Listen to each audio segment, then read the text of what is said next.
Dr. James Kelley is a two-time entrepreneur, leadership expert, and author of The Crucible's Gift.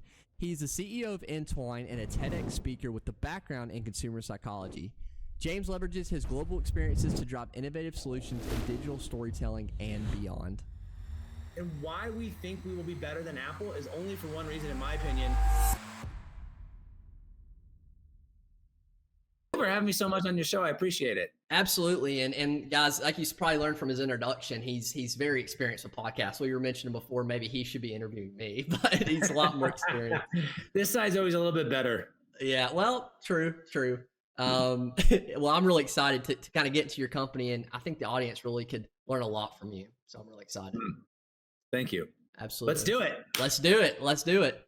So, you have a lot of background in, and for the audience out there, he has traveled, far and wide, from Australia to the UAE he mentioned Japan. You said Japan as well? Yeah, I lived there for a year, my mid to late 20s. Okay, so world-class traveler out here. And I really wanted to learn, what was your favorite part about teaching overseas at places like the University of Western Australia and in the UAE? What were some experiences? So I've been fortunate to teach in Australia when I was getting my PhD. I taught in Philadelphia for my first 7 years, and then I taught in the Middle East at a university called United Arab Emirates University, which was really interesting because it was very traditional, where the campus was split, men on one side, women on the other, and you had to go through like a demilitarized zone to get to one to the other. Wow. And so, when you teach abroad, you start to learn the nuances of culture and why we often domestically place prescriptions on identities based on race and color without actually having the experience of said race and color. And so I found myself, when I was teaching there, getting frustrated with them as human beings, but not as an Emirati or a Palestinian or Lebanese or whomever I was teaching. And at the same time, it was really fascinating to teach only women versus only men. And the women far outstripped the men academically. Like, they were so much better.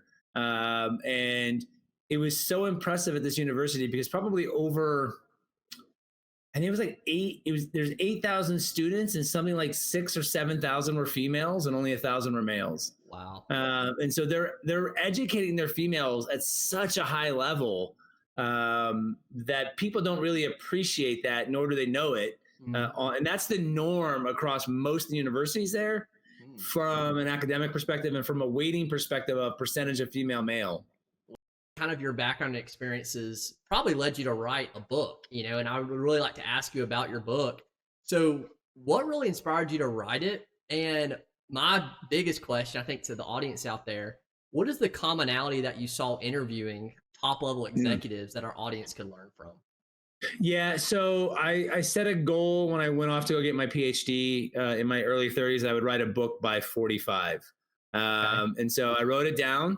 I probably looked at it twice, but in the summer of 2017, we as a family, when you live in the Middle East, they give you a stipend to go back home every year.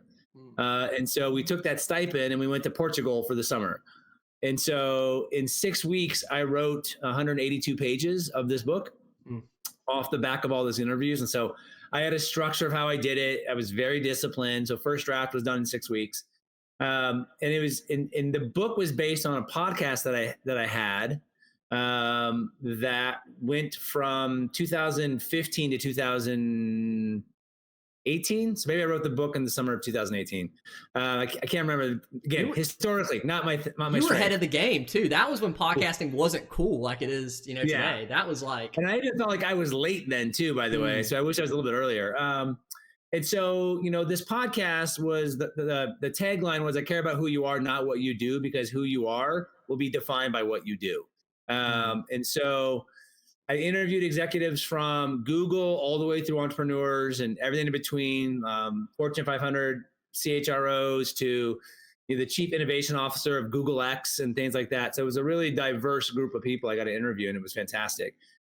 And so when you talk about commonalities, this is kind of where the model came from. And I kind of had it in my head. And for the audience, part of my journey is I'm a I was an academic for 12 years where I taught consumer psychology. So a lot of consumer behavior, principles of marketing, international marketing, things like that.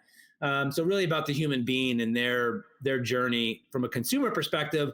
I kind of overlaid that on the human perspective around leadership. And so in thinking about that, I really kind of had a framework in mind that I wanted to test. And so I took the 120 interviews at the time, had them all transcribed. So each interview was an hour. So that's probably about 15 pages, 20 pages plus on each one. And then I started looking for the themes. Where were the adversity moments? Where were the growth moments? Where were the integrity moments? And trying to pin those together. And I think what I really found when we talk about being authentic, and it's a really big statement because everyone uses it one, but what does it mean two? And so, what I really laid into is that you can be authentic, and people say, oh, I'm sure you've met someone who's like, I'm just authentic, but they're a real jerk, right? And so my thing is being authentic means you're not an asshole. This means you're a better person than what you were the day before. So they don't go together in my book. Like that might be part of who you are being authentic, but that doesn't give you a right to be that way. When I started interviewing, asking these kind of steady Eddie questions, what really came to me is those individuals that really just embraced the openness of learning were the most likely to thrive at finding their authentic self over time. But it was never in the moment, and it always came off the back of some major adversity. And so, your adversity is different than my adversity, different than someone else's adversity. So to each person, adversity carried a different weight. But it was really important that when they had the adversity, they went through the mud, they went through the crud, and they went from the victimhood to the ownership of it, and then moved from it happened to me to it happened for me. And that was kind of the big theme that I kind of got out of that. So I guess you would side for, because the question, entrepreneurs, are they born or made? So would the statement be fair to say that you think entrepreneurs are made then, based on that? Yeah, I think there's a risk profile that you have to be an entrepreneur, right? Sure, without the risk profile, forget it. Right. I actually think that's a really tough question. It's kind of like, are you born a leader or made a leader? Yeah. And I think it's a combination of both. So I think that you have to have so I'm a both and person. And so I always try to find as many both and situations as possible. And so from an entrepreneurship perspective, what I found for myself is that I probably was always an entrepreneur, but didn't embrace the risk of being one. But once I embraced the risk of it, it kind of unleashed the lion. Yeah. That makes sense. Yeah. And so I think if you have the risk profile and the timing is right, or the bravery is there, then I think you can be made into whatever an entrepreneur means for you. Yeah. Maybe you have, like, you're born with certain qualities, like you said, that risk tolerance, and certain others that propels you. It kind of fosters you in that entrepreneur, but until you actually have that experience or take that leap, it doesn't even matter. Yeah. To you. And I think there's a spectrum on everything, right? There are people who I think are just come out of the womb and are selling you the umbilical cord from their mom, right? Like there's just people who just come out right away who are just driven that way.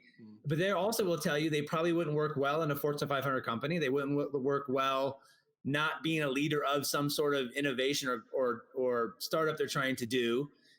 So like those qualities means they probably wouldn't be good at running a business of 150 people because it kind of interferes. Yeah, that's a good point. Sometimes startup entrepreneurs are great in that mode, but then switching from a startup entrepreneur to an actual large company where it's completely different. I mean, it is one, you can make decisions on the fly, you can pivot, you can change. The other one, you have to worry about the PR, and if I make this decision, how does it affect 100 people's families? That's a completely different conversation. Yeah, totally different. Yeah. And I think what's interesting about that statement is that, like, I know internally, my co-founder and I, he's a serial entrepreneur as well. We're like, at what point do we bow out? If this is successful, could we manage 100 people? Yeah. Would we want to do that? Would the VCs want us to do that? Like, I don't know. I don't see myself like that, but I've never done it. So I don't know, so for us, at least at this stage, is being open to that possibility. But I have friends who every 18 to 24 months, they churn a business. They find a problem, they develop a solution, and then they sell it and they move on to the next one. Yeah. That's what they like to do. Yeah. I mean, I think it's figuring that out, but I'll tell you this, if your company gets to that stage, that's a good problem to have. Totally. Yeah. We've also said that on the back of these conversations. Absolutely. So Absolutely. Yeah. I remember, like, the biggest people, I've heard people complain about, I can't fulfill orders. Like, what if I can't fulfill orders? I'm like, that is the best problem in the world to have. Correct. Yeah. We talk about that all the time. What if we grow too fast and we can't afford, the cloud computing. I'm like, we will find money. Like Yeah. if you grow quickly Mhm. in software specifically, somebody will find you can, if you have the right CEO that's good at networking and all that, you'll find the money. I Yeah. agree. I agree Yeah. completely. Well, that's awesome. I really want to dive into your company now. This is a really Okay. exciting company. So it's called, just to pronounce it, it's called Entwyne, correct? That's Entwyne. correct. Yeah, you got it. Okay. Just That's making sure. because Entwine with an I was taken. It was like $750,000. So we were like, we're not doing that. So we come up with a different spelling. I think you made a good decision on that financial choice. It's funny, a Yeah, lot of names can be started because the other one's too expensive and domains and all that. correct. It's very That's exactly what interesting. happened. So, before we get to the problem and the solution so the audience can really understand the product itself, what is the current stage of the product? Is it conceptual right now, or are you actually in development stages of it? No, we are, I would say we're alpha beta somewhere in Alpha there. beta, So we okay. are working right now with a local race company that Okay. has an event next week. So I saw we're that. scrambling right now to get the system to be not as buggy, but Mm. we'll be collecting stories next week. And if that goes well, there's another opportunity a week and a half later with a 1,000-person event right off the back of that. And off the back of that, I have introductions into Chase, JP Morgan for huge events they do. So Mm. like we solve a massive problem, like just a Yeah. huge problem I that, think I think you do yeah. solve a massive problem, and I have a lot of questions kind of surrounding why you're going a specific direction, because it seems to be a very broad potential product. It feels like a lot of industries and fields could use it, but The use cases are it's ridiculous. big, but it seems like you focused on one specific. So we're gonna get into it. I don't want to rush Yeah. ahead to it. Yeah, please. Sorry. No, you're good. But to kind of begin to get the audience understanding of what the company is, what problem did you identify in the marketplace that prompted you to kind of start this company? What problem did you see? Yeah, so this is a great question. I think the problem, I was at an event and it just screamed at me that someone was tackling a different portion of this. And I thought, man, there's a much better way to do this. And I'm a really highly transparent, ethical person. Mm. And I knew the individual. We had a conversation. He's like, I will never go that direction. I just want a side hustle, fun business. Go for it. And so the problem that really was identified is, how do you collect multiple different parts of media Mm-hmm. using your phone in a very simple way to tell a story? Yeah. And so and I just knew in this event, I'm like, there's a way better way to do this at scale than what this individual was trying to do. They were focused on weddings. It was tech heavy, meaning you needed equipment to be there. Mm. Like it was just too much of a lift to scale a business past maybe $100,000 business, which Sure. is a great lifestyle business. Not knocking $100,000, $300,000 business. That's just not my ambition. So when we talk about that, and let's level up the problem to one above that, really, is we've all been to some event. I don't care who you are in today's world, any event where everybody has their phones out, they're taking photos and videos, and then somebody inevitably says, hey, I got a Dropbox link, give me all that media, and I'll pump a story out later. Okay, so first problem is you got to go to the Dropbox, you got to put it in there. So that's the users collecting the media. The second problem is, if I'm the person who has it all, oh shit, I got to go through all this and I got to organize it and I got to look at every photo and I've got to find every video and I got to understand what's going on and like, and then I got to narrow all that down into a 2-minute to 5-minute video. Well, I'm never going to do that. So it's just going to stay in the folder. And if you move that into a corporate environment, then they're paying somebody thousands upon thousands of dollars to go organize, curate, watch, and then put together in a way that tells a compelling story. Sure. And so we really came to the conclusion that we can do that way better using technology on your phone with the advent of the last 18 months of AI and large language models. That's awesome. And I think that, I'm excited to get into the B2B. I also think there's B2C opportunity too, as well, from the consumer end. But so the problem you really solved, just to kind of grasp it for the audience. Yeah, please. Yes. Tell me better so that you learn to say it more succinctly. Yeah, no, I think the problem you really solved is you're saving companies thousands of dollars in time and effort as well. You're really simplifying that storytelling process. And I saw in your app too, just to be clear on it, can people like comment when they post a picture? Can they add comments to it to kind of give contextual evidence on what is being, sent? Explain how the app would work. What you saw was the transcription of videos. Okay, transcription. So we do not want to be a social media company. Okay. What we want to be is a curator of fantastic stories that you, the owner, can share anywhere you want to share. Doesn't matter whether it's TikTok, Facebook, we don't care. We just want to help you tell the best story for the circumstances that you want to tell or the context you want to tell. Well, I think you're in a really good space. And like you said, with these AI, these large language models, it's really made things like this a lot more, the business model make a lot more sense when before Correct. the amount of software development and all that required would have been immense. I mean, Correct. absolutely incredible. Yeah. Absolutely incredible. So you've kind of explained what solution it solves. I really want to get into your competitor analysis and what this is fun. I love learning about the competitors because when you study competitors, as you know, especially starting a company before, when you identify their weaknesses, that's what you attack when you kind of go to market because that is what you can specialize in. So can you kind of do a deep dive for us, if you will, on your biggest competitors and where you present the actual competitive advantage? Yeah. So when, first of all, it starts with what category are you going to play in, right? So you got to pick the category. And when you pick the category, it allows you to define that competitive set. And so we really picked the category probably initially B2C, not intentionally, but because of the way that we go about the product, whether it's B2B or B2C, the solution is going to be the same. Yeah. The only difference between the two is, do we build a dashboard for B2B to have a little bit more flexibility for them? That's probably the biggest change we have to worry about. And so when we looked at competitors, we also initially started in the wedding category. And so, one of the biggest competitors there does collaborative storytelling like we do, uses some sort of AI director, raised $6 million pre-COVID, through COVID, before large language models. But his tactic of using a computer to collect the data seems archaic, and it seems unrealistic if you want to scale that to multiple people throughout an event. And so for him, that works really well in a very narrow scope. And in fact, I would argue it doesn't probably work very well in a wedding category from engagement all the way through reception, because once you get past really the initial interviews, then what? How do you collect it, right? Are you gonna have people sit down at a computer? Are you gonna put a computer at the reception? So that was one competitor, and we just think mobile first is how you do it. It's just a much better way to do it, having an app-based approach. Yeah. And then we talk about the modern technology of any of the video companies out there that allow you to use a chat interface to create your own unique story. The problem with that is it's inauthentic. So it might be authentic in the description of the story, but the characters, the videos, the photos that are in there, or the pictures at least, is all inauthentic. It's all created off the back of AI.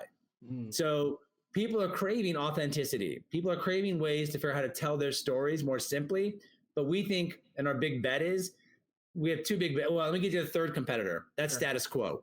Okay. So status quo is often what people don't think of as a competitor set, but people know how to put files in a Dropbox, how to click share this event on on Apple or Google, right? And so that is our competitor set.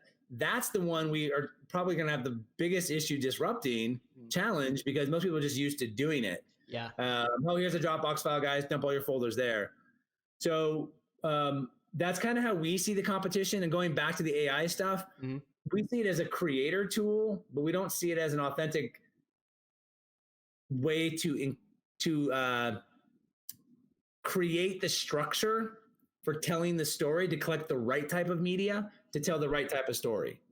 So, you're still leaving it. I'll describe that. You're still leaving it to the users to tell that story, just using AI as a tool to kind of help with that, correct?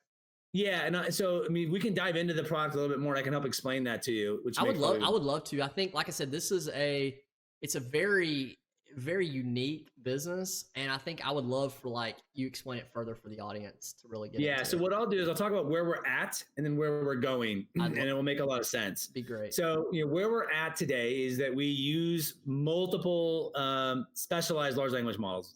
So each model plays a role, and this is where that technology is going, right? So right now, the technology, most companies that are using OpenAI's API, they're just kind of putting a wrapper on something, and then they're using it.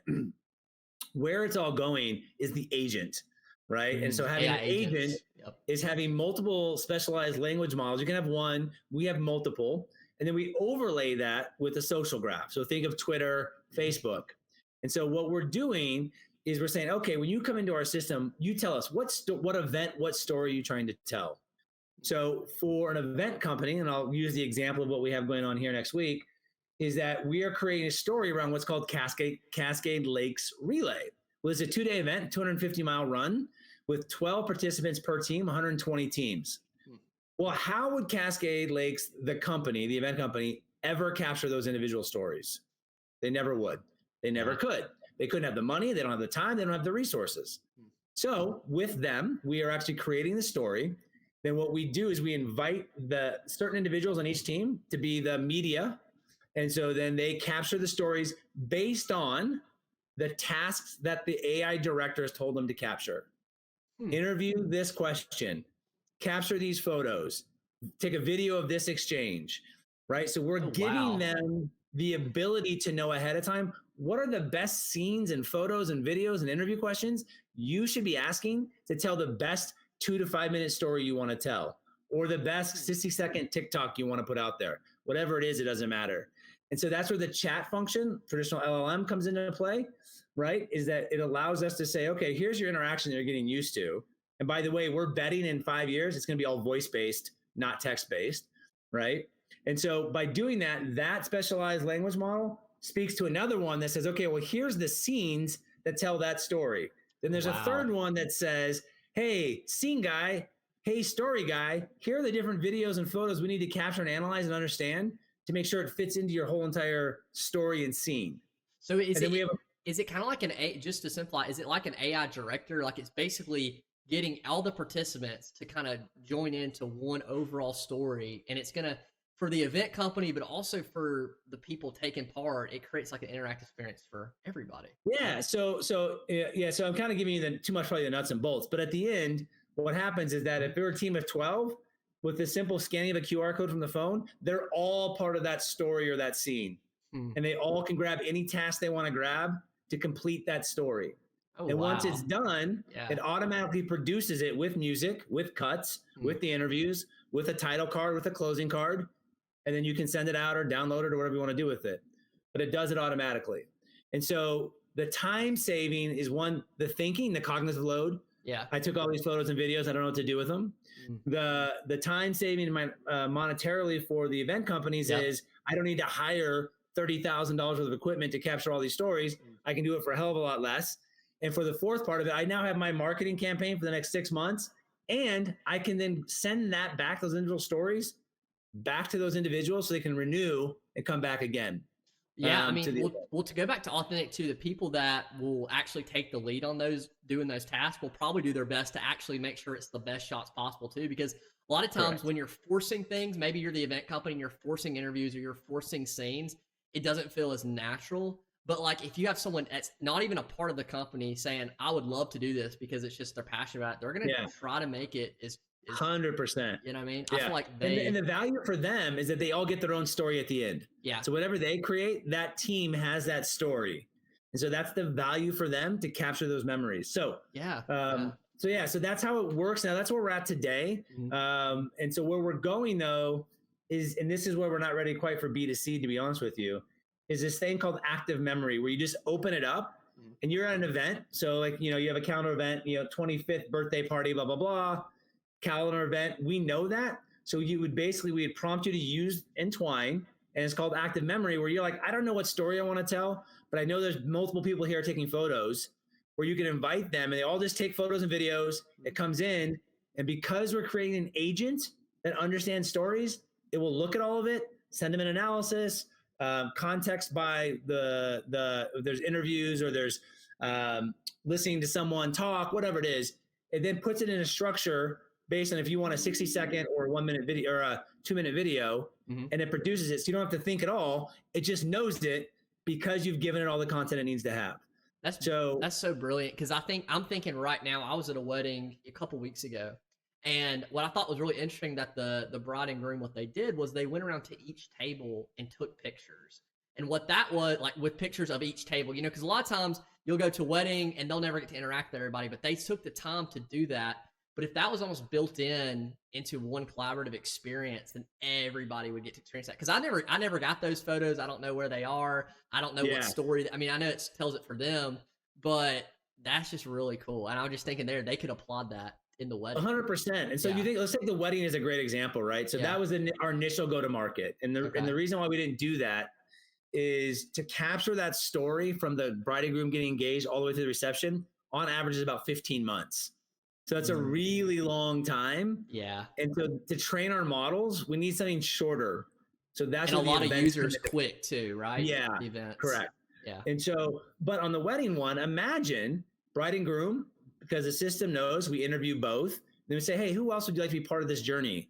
They list the people. We reach out to them. We have questions ready for them, all the way through to the reception where maybe you're the second cousin. We're like, hey, help us out. Take a photo of them cutting the cake. Hey, help us out. Record this, the father of the bride talk. Hey, and so like the idea is that we are crowdsourcing a multiple perspective at all times. I'll give you a great example. This is way before your time, AC, so you may not remember this, but back in the day when you had the slide share machine, cha-ching, cha-ching, cha-ching, you know, where it would the you know what I'm talking about? I don't. I'm so sorry. I do not. No. Okay. Think about your grandparents, maybe your great grandparents, where they want to show you a slideshow and they have those little tiny discs you put in. Oh yeah. I forget the technical name of it. Yeah. But what was always fun about it, my grandparents did this. What was always fun is when there was one of those little discs in there, cartridges, that they didn't take, but a friend gave them. And they were like, oh, I totally forgot about that perspective. Yeah. And so when you go multi-perspective in anything, you get different points of views of how people are seeing the world. So the story is richer, deeper, more meaningful for everybody who's a part of that story. That's extremely detailed and very cool. That is so cool. That is so exciting. Wow. That is, sorry, I'm processing right now. My brain is really thinking on it. Yeah, and you know, one of my questions was, you know, what was the thought process to choose a mobile app rather than a desktop version? You kind of answered that question for us. Because, just the flexibility in how the world works. Yeah, absolutely, especially where it's going as well. So, you know, I've noticed, and we talked about the market potential of the product. I know you focus on kind of the endurance events, you know, rather than, you know, going broad scale or B2C. Is the endurance events, just to reiterate to everybody in the audience, is it because you can expose the model to a lot of people very quickly? Is that why? And do you have connections as well? Like, is there a connection there that you have? Yeah, well, I mean, I don't mind cold calling people, so like that part doesn't bother me. So, and this is yes and yes. So if you think about someone running their first marathon who's a cancer survivor, what kind of story can they tell you? And typically they start training for a marathon about 3 to 4 months before. So we know in a 4-month period, if we do it right, we will capture all sorts of insights. And what's really cool about it is that the day of the event, then the family who's are there can be taking photos and videos and contributing to that overall story at the same time. So it's bringing in their voice, their family's voice. Yeah. And then it produces it on the back end when they're all done and this incredible event that they can share. So we think there are a lot of personal stories in that space, but you hit the nail on the head. If we want to train a model and create an API that basically you plug into your Adobe Premiere that understands what story structure is from human beings, well, then we need a lot of stories that are varied. But we realize that the endurance sport is really a very, very small wedge to a bigger pie that we can go after. Yeah. And so in today's world, there is exponential growth happening at a much faster rate than 10 years ago. So when a company launches, if it is successful, it goes from 0 to $1 million in 6 to 12 months if you do it right. Sure. Right? Like, yeah. And so that happens more often now than it did 10 or 15 years ago because of the way technology is created and then diffused through networks. And so we're really trying to find the network effect by letting everybody collaborate to a story that just gives people empowerment. And so to get a little bit of psychology in here for you. Sure. So there's this theory of reciprocity. And so the theory of reciprocity is that if I give you something that you like or are interested in or find valuable, you're way more likely to give something back to me. Absolutely. And so like in a story creation mode, if I ask you to help be part of my story, I'm allowing you through reciprocity or the theory of reciprocity to be part of my journey, which means you are way more likely as an individual to help me out create my story and take those photos and videos. Yeah. And so it's a powerful mechanism psychologically to get people to help contribute to a story. How will the app make money in the early stages? How do you plan on kind of making money? And, are there plans for additional revenue streams in the future? Yeah, great question. So the model we're testing right now is going to be a credit-based approach. So think about video games, Apex, any of them, where if you want something, your credit card's on file, so you pay 12 credits to get X. So we would do that by event or by contributors to a story. And so we're trying to figure out, so that way what it is that people are sick of SaaS. They're sick of monthly subscriptions. Sure. So what we're trying to move towards is the ability for people to choose when they want to use this for an event and just pay for the event. Right. So the credit, would the credit be based on like how many stories at one time are kind of going into this one project? So like for a company, a lot of credits, a big one, maybe a smaller, but less. Correct. Yeah. So that's how we're moving, and I didn't talk about this, but when we talk about long-term vision, but not even long-term, I would say in 6 to 12 months, really where the value starts to be for the B2C is not only that active memory, but I'll give my wife as the best example on Humanly Possible. She has 120,000 photos in the cloud and 10,000 videos. She will never, until hell freezes over, get into any of those. Yeah. So what our solution will be able to do in conjunction of Apple's kind of new launch with OpenAI is be able to kind of go into those repositories and extract those stories out for her based on a text approach. Wow. To say, hey, can you give me a 10-year history of my son Branson? And it will go through and extract those out and put it into a video automatically. Wow. And so that is a huge value for the end user. And why we think we will be better than Apple is only for one reason, in my opinion.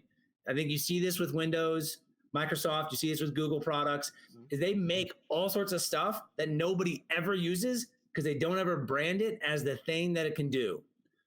Right? Does that make sense? Explain. So okay, there's this thing that Microsoft has that just came out called Clipworks or Clip something Clip. And basically you can drag and drop any photos and videos you want, and it will automatically make a story and put it together for you. Okay. Right? Yeah. The problem is that there isn't a damn person on this planet that knows about that. True. I didn't know about it, and I'm in the world. I'm in this world. I didn't even know about it. And so like Apple has stuff like that too. Like Apple on their newest iOS has a journal that you can use every day to take notes. Nobody knows about that. So these companies make these feature-rich experiences, and then they don't actually know how to sell them to the actual in audience. So if our full focus is storytelling at scale, collaborative storytelling at scale, that's a value add that we will be beating that drum nonstop, which means we are the expert and category leader. Now, if you know anything about categories, if you are the category king, queen, you typically own 74% of the market. Okay. So that's kind of the history on that. There's a ton of work on it.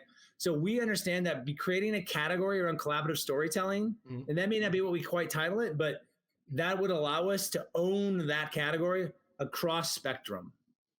I see. Yeah. Well, the biggest thing with that, what you mentioned, is there's even Apple is a company that has billions of dollars. Like you said, they're focused on one thing. They're really focused on the next iPhone. Like that is where they make most of their money. It's where they go all in. So even if they build these products, they're not dumping a lot of marketing dollars into it. And that's like Apple's never going to be known for this. Microsoft never going to be known for this, even if they do it. But if you have a company that gets all this feedback, all this users, and you constantly test it out, over time, you're going to be the better in the market, even if they have more money, because they're not focused on it, on the product. 100%. And you see it all the time. I mean, Google buys companies all the time, and Microsoft for things they've tried to build, and they couldn't do it very well. And they just buy the better one and then plunk it in. And then those that get bought are miserable for the 4 years before their buyout's up, or 2 years, whatever it is, and then they get out. But yeah. I think that's inspiring too to a lot of entrepreneurs thinking like, why would I even build this if Google has a team of 50, 100 developers building products all the time? It's because if you study something long enough, you go all into one area, you're going to be the best at it over time. Correct. But you got to devote yourself to that, Well, and most of those companies are just hiring engineers that are following a product plan, right? So they're not hiring, typically, I won't say always, they're not hiring the expert in the space to build the product for the experience. And for the customers in that, because a lot of times building a product that you think will work and then actually being in the field for 20 years and dealing with people on a day-to-day basis is two completely different things and how the product 100%. works. Yeah, 100%. So, Yeah. yeah. Absolutely. So I'm excited now that you told me that because it is happening in a week, about a week now, which it's coming up. We're about to be there.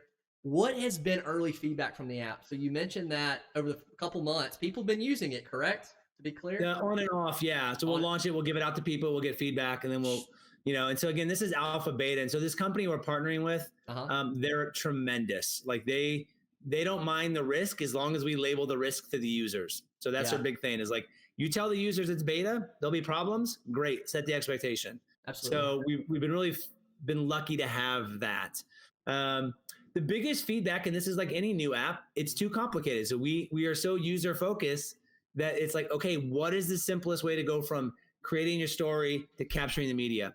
And it's a one-man show, so you can only go so fast, and you can only address every issue possible. And so right now, or every opportunity possible. So what we're really focused on right now is how do we make sure that the media collected is produced in a way that is meaningful and emotional.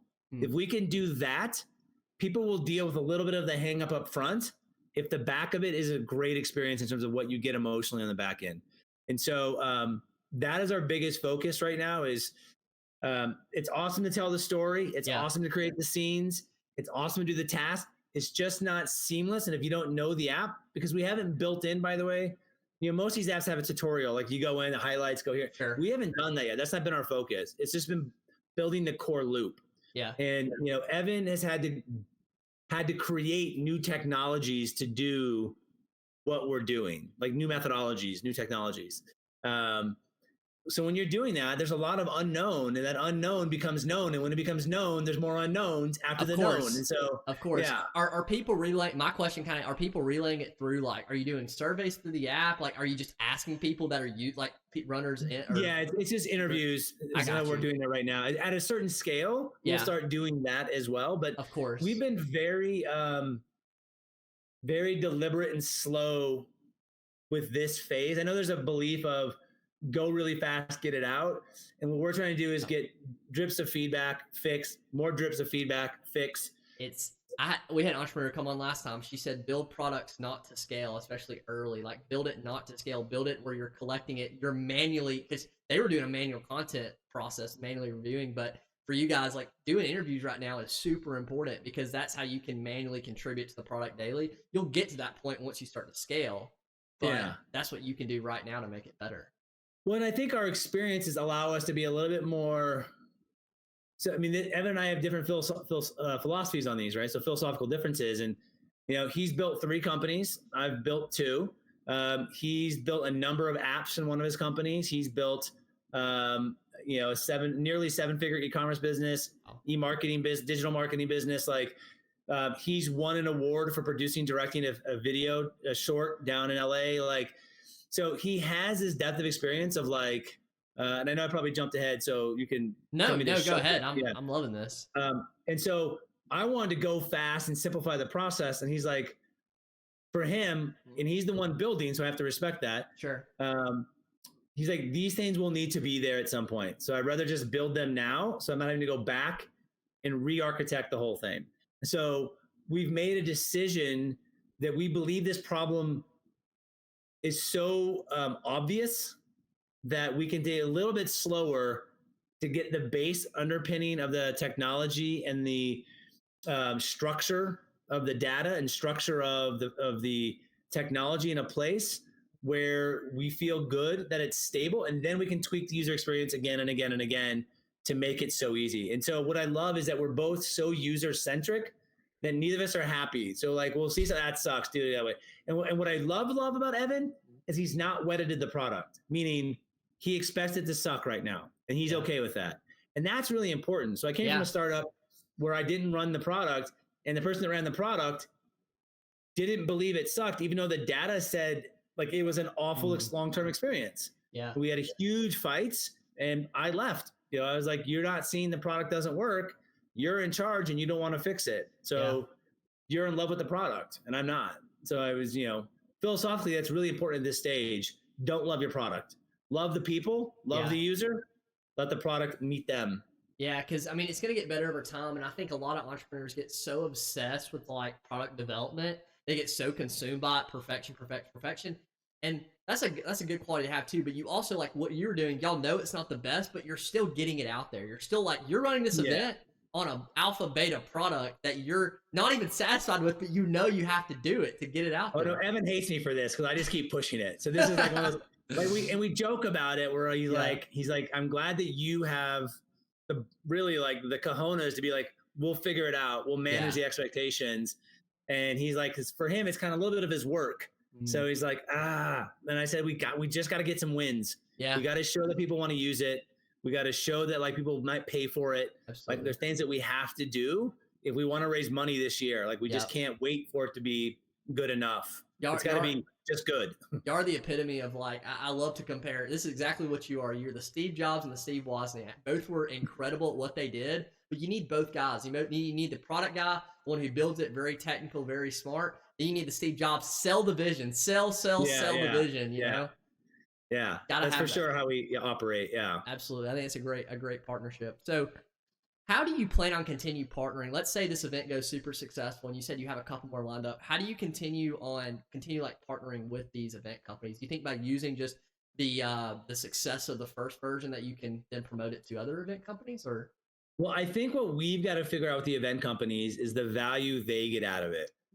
So is it just the content? This is what we're trying to learn right now. Is it just the content?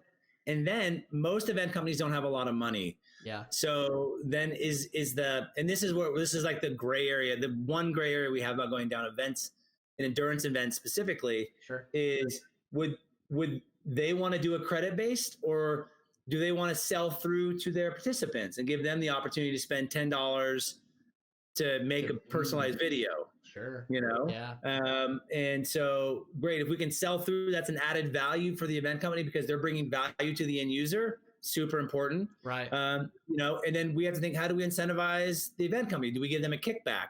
So is it 10% of if someone spends $10, do we give them $1 of that? Yeah. Right. Now they have additional revenue stream they would never have. The other idea is that, you know, what if they could, you know, as long as the person opted in, so the participant, what if they could drop casual passive sponsorship in those videos? So now they can sell additional dollars to the sponsor. Yeah. Right. Hey, we're going to put you in. This is going to go to 10,000 people. Oh, that's amazing. Yeah, I'll pay you an extra $30,000 for that. You know, like, so maybe the play too, just because I like to think out loud too. Yeah, sure. Maybe, you know, the play is kind of asking them like, what are you spending on marketing? What if we could cut that in half? Maybe just go straight for the dollar by dollar pitch and say, we can create a big experience for half the price. You know what I mean? Yeah. And so we'll have that conversation. So we're working with another event company out of Charlotte. And they run about 500 events in the nation a year. And so it's a big company. They run 4 major marathons, a bunch of half marathons. And she basically said she would sell us as part of a package to the owner of the event. And so we'll look at that. And then we'll also look at that idea of like, if you're going to spend $15,000 on an event with 1,000 people, what if we could do it for 8, you know, or do it for 5 and you spend just 3,000 on a photographer and that's it. Like, you know, would that be worth it for you? And so what we've heard from our current partner we're working with now, where the value for them that really will take off, and we're not there yet, is when they can just go into our system and say, I need a 30-second TikTok video based on the media you have, boom, spin it up and out it goes. And it makes the cuts, does the music. For them, that's the immediate value for the social media side. Sure. It's a little bit of a different interface and it's a little bit different experience. You know, but then we also have an advisor on our company who is a chairwoman of a company called Dynamic Events, and they run all the events for Fortune 50. Well, that's a different experience, right? But at the end of the day, the only way that experience changes is in the back end of how the client interacts with it, not the actual experience in the moment. Right. And so those are decisions that we have to make along the way, that if we really want to lean heavy into B2B and not worry about B2C, but then we'll probably lean in heavy to the Fortune 50 companies and go that route. Yeah, you know, I mean, just as you mentioned, your wife having 10,000, you know, photos and 1,000 videos. I mean, I see value on the consumer end too. That's why it's hard. It's hard. It's hard. 100%. Yeah. I see Yeah, value in and both. my background as a consumer psychologist, I just want to go right there. Right. 'Cause I'm like, I can see how this would help, but Mhm. consumers are so finicky that like Mm. if you don't quite have it, or if the core value proposition isn't so clear in the Yep. first 10 seconds, You're right. you're gonna lose them. And so we're not quite there yet Yeah. to go make that push. And it might take us 12 months, but I do see it as a massive opportunity. And so with the event companies, what we're pretty transparent about it is like, hey, our goal is for them to come on and make their story, and then we give them an off ramp to make their own personal story on the side, so they can see how it works. Yeah. And then that's kind of like the chocolate, or the what is it, the medicine inside the chocolate, or whatever you want to say. Like, Okay. so we want to give them the ability to make this story for the event, but then say, hey, have you thought about doing this with yourself? Right. And then give them the off ramp to create their own story. That's kind of how that secondary market starts to take off, is Yeah. by building an off ramp. Yeah, I think, I mean, the B2C, I think, to investors too, that's the most valuable company, but it's so hard. Like, it's a lot easier to say, let me save your business time and energy, time and money, Yeah. especially Yeah. early while you're figuring out the product, because consumers are going to be the hard, you know, for the consumer, you can't really save them money, especially like immediately. So that Yeah. value is like, why am I here? They don't have it figured out. I'm out. And then you're done, you Correct. know, and you have all these, Yeah. so 100%. yeah. 100%. I agree with that.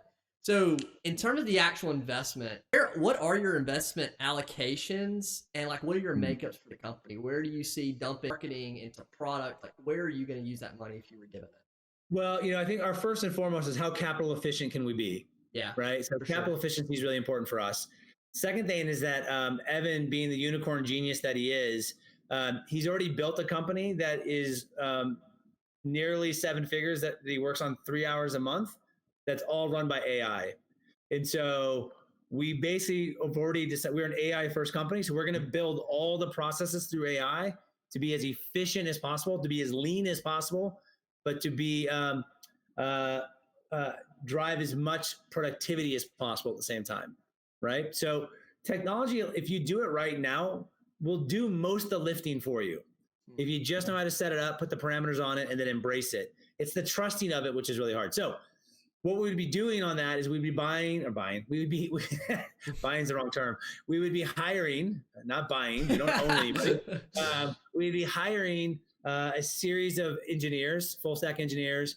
In today's world, they've got to be AI first. So what does that look like? How do they know that? We also then get some sales and marketing in there as well, to drive that. And then within that, we would have to figure out the allocation of marketing budget. We probably would build that up over time based on revenue coming in. Sure, absolutely. So if we know the product is solid and the bugs are pretty limited, we'll ramp up the marketing dollars.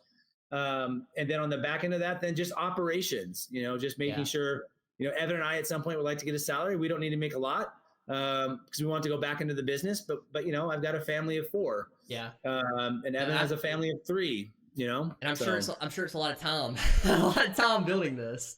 Yeah. And I have an amazing patient wife. She was pissed about the first failure, I won't lie, but she sees the opportunity here as well. Yeah, absolutely. I think too, the one thing I've seen, again, my limited experience from interviewing entrepreneurs, I love the company aspect. I love the person. I love breaking down the company and kind of seeing what works. One thing I found is that when a lot of entrepreneurs are raising money, though, the one thing they really focus on is solely on the product. And I almost would like to see, until you have that MRR consistently coming in, maybe just focus, how can we get those partnerships? How can we get that revenue coming in the door, and then go crazy on the product development? But you're building such a complicated like AI tool, you need both. But just seeing that balance of, once you really start ramping up, then invest more in the product. Well, and a lot of VCs, depending on what stage, don't want you spending money on the product. They want you spending money on the sales. So even at pre-seed now, they want to know that you have an MVP in the market. Absolutely. That is stable. And I'll say this, I've sold this product more times than not with nobody seeing it. Like conceptually, I've sold it. I've had people say, do you have proof of the video? And I'm like, no. Okay, when you do, come back to me. Yeah. Right? Like this is such an easy sell. Like, it's just, eventually it'll be self-service. That's kind of the goal. Sure. Right. To keep dollars down. But initially through these partnerships, there are a number of just really big ones. Iron Man, huge. Yeah. Spartan races. They own a whole slew of different events, whether it's the rock, and then there's Rock and Roll Hall of Fame. So like you get into one or two of these and it just goes, Yeah. Chicago Marathon, that's 35,000 people. Well, that's us getting access to 35,000 potential B2Cs. Yeah. So that's kind of why we're going down this route, is just we can get to an end user if we do it right really fast. Yeah, no, I actually like it, and the more I dove into your pitch deck, the more I understood why you were targeting events. But I wanted to hear it from you. So, in terms of Evan, how did you meet your business partner Evan? Yeah. And you've kind of mentioned, but what has been his role like in the launch of this company? Yeah, Evan's role will be ever evolving because of Evan and who he is. Evan is in the neighborhood, so we used to see each other all the time. I was in a startup. He was in a startup and he left and he started his own solopreneur with his wife, I guess. So solar partnerpreneur, if you will. Sure. And she's getting more and more on the mom side because she's having her third kid. They're all young, under 4, so like just full on. Yeah. And so Evan missed the collaborating, and so as I left my last company, he kept proposing ideas, and I was like, no, I don't want to partner with you. I don't want to partner, over and over and over again. And then one day when I heard this idea, it had to be my idea at the end of the day. So when I heard this idea about collecting media and I thought we could do it better, I went to him and he's like, yeah, we could totally do that. And we started talking about where technology's at. Yeah. And so today, Evan is the builder. So like I said, Evan has run an e-marketing business, digital marketing, e-commerce business, e-learning business, as an award winner for digital short film. Yeah. And here's an example. He sent me a Slack message last week, said, hey, what do you think about social field theory?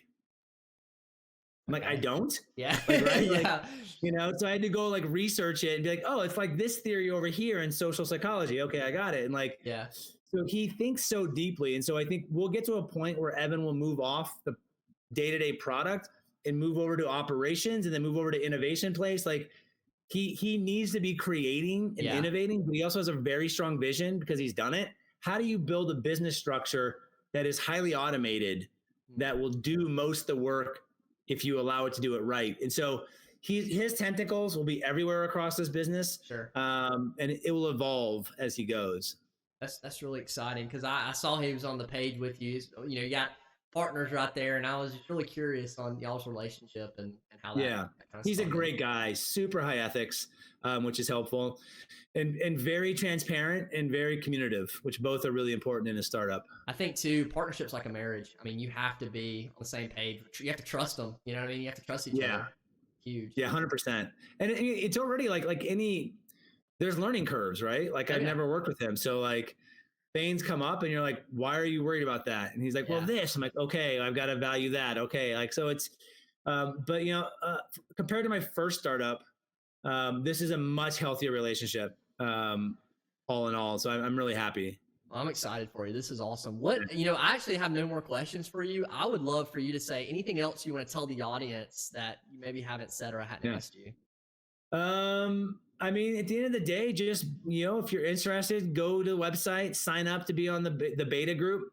Absolutely. And if you run an event or doing an event in the future and you want to capture it, just reach out to us. You can get on the list. We follow up with everybody, and the updates have been pretty far and few between, but now we're getting closer. So now we have like actual product that we can talk about and actual like screenshots and videos. So we'll start building all of that up in the social channels and all of that. But if you're interested, please reach out. Guys, looking for more beta. Y'all better go. It's going to be in the description below. So everybody go in the description, show them some love, get on the beta list. And I just want to say thank you so much for being on the podcast. It was fantastic to feature you, Dr. James. Thank you so much, AC. I really appreciate the time you spent and great questions.